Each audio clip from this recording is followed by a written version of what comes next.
Entre 1964 y 1988, México vivió transformaciones migratorias profundas bajo 4 presidentes: Díaz Ordaz, Echeverría, López Portillo y de la Madrid. Analizaremos este periodo con las ideas de 3 pensadores clave: Easton, González Casanova y Gonzalo Escalante. Pero hay secretos que casi nadie conoce. Empezamos con Díaz Ordaz, que fue presidente de 1964 a 1970, con el fin del programa Bracero. En 1964 terminó el programa Bracero, que desde 1942 permitía a mexicanos trabajar legalmente en Estados Unidos. El resultado, miles comenzaron a cruzar ilegalmente. Con la teoría de Easton en el sistema político, podemos decir que el sistema político recibió demandas, mexicanos queriendo trabajar, pero Estados Unidos cerró las puertas legales y como resultado hubo una migración indocumentada masiva.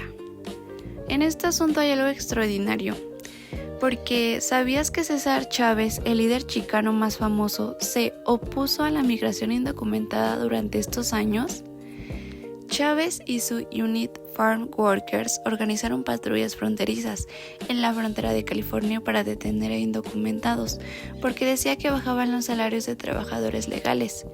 La ironía: un hijo de migrantes mexicanos bloqueando a otros mexicanos. En el gobierno de Luis Echeverría de 1970 a 1976 tenemos crisis económicas y más migración. La economía mexicana empezó a fallar. En 1976 el peso se devaluó de 12.50 a 22 por dólar y la gente tuvo que irse. Usando a González Casanova nos damos cuenta que la migración no era casualidad. González Casanova explica que campesinos e indígenas eran explotados en México y terminaban siendo mano de obra barata para Estados Unidos. Era un círculo vicioso de pobreza. Durante el sexenio de Echeverría surgió un fenómeno donde los agentes fronterizos estadounidenses literalmente vendían información a coyotes sobre dónde no estarían patrullando. La corrupción era bilateral.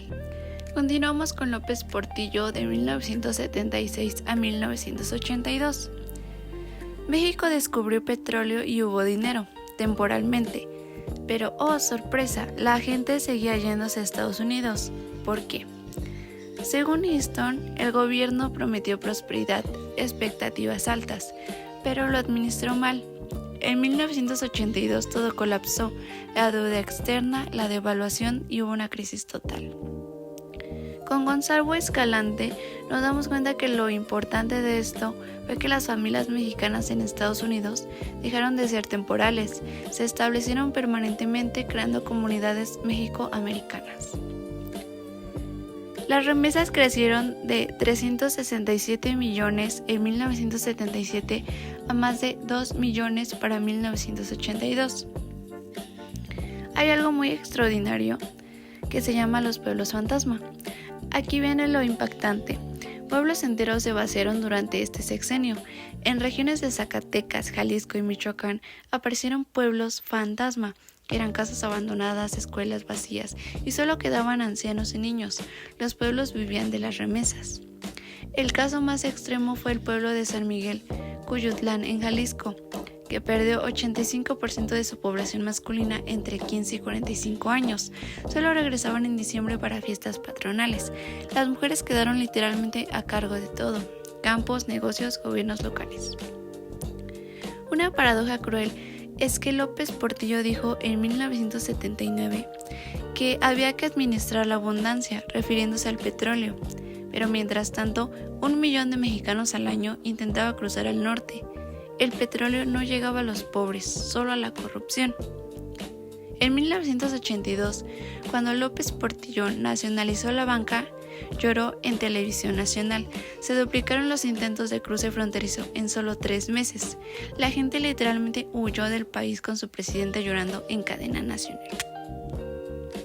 Nuestro último presidente es Miguel de la Madrid, de 1982 a 1988.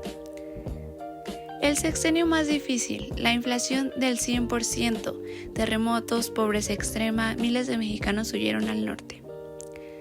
El momento muy extraordinario aquí es la Ley IRCA de 1986, donde Estados Unidos hizo algo inesperado. Perdonó a 2.3 millones de mexicanos indocumentados, dándoles papeles, pero también aumentó la vigilancia en la frontera. Lo analizamos desde los tres autores juntos, empezando por Easton. Estados Unidos tuvo que responder a dos demandas opuestas. Empresarios querían trabajadores, conservadores querían control. La solución contradictoria fue amnistía más represión. González Casanova. La crisis probó que México dependía estructuralmente de Estados Unidos. Los migrantes eran víctimas de un sistema económico desigual. Con Gonzalo nos damos cuenta que la amnistía cambió todo. Familias se reunieron, comunidades se consolidaron y nació la identidad transnacional, ni de aquí ni de allá, pero de ambos lados. En 24 años, la migración pasó de temporal a permanente. Las tres perspectivas nos enseñan, con Easton, las políticas responden a presiones contradictorias. Con González Casanova, que la migración es resultado de la desigualdad estructural. Y con Gonzalo surgió una nueva cultura transnacional. Pero lo que los libros no siempre cuentan son las historias humanas, los túneles, los pueblos fantasma, las familias separadas, los pactos secretos y los millones que lloraron cuando finalmente pudieron vivir sin miedo.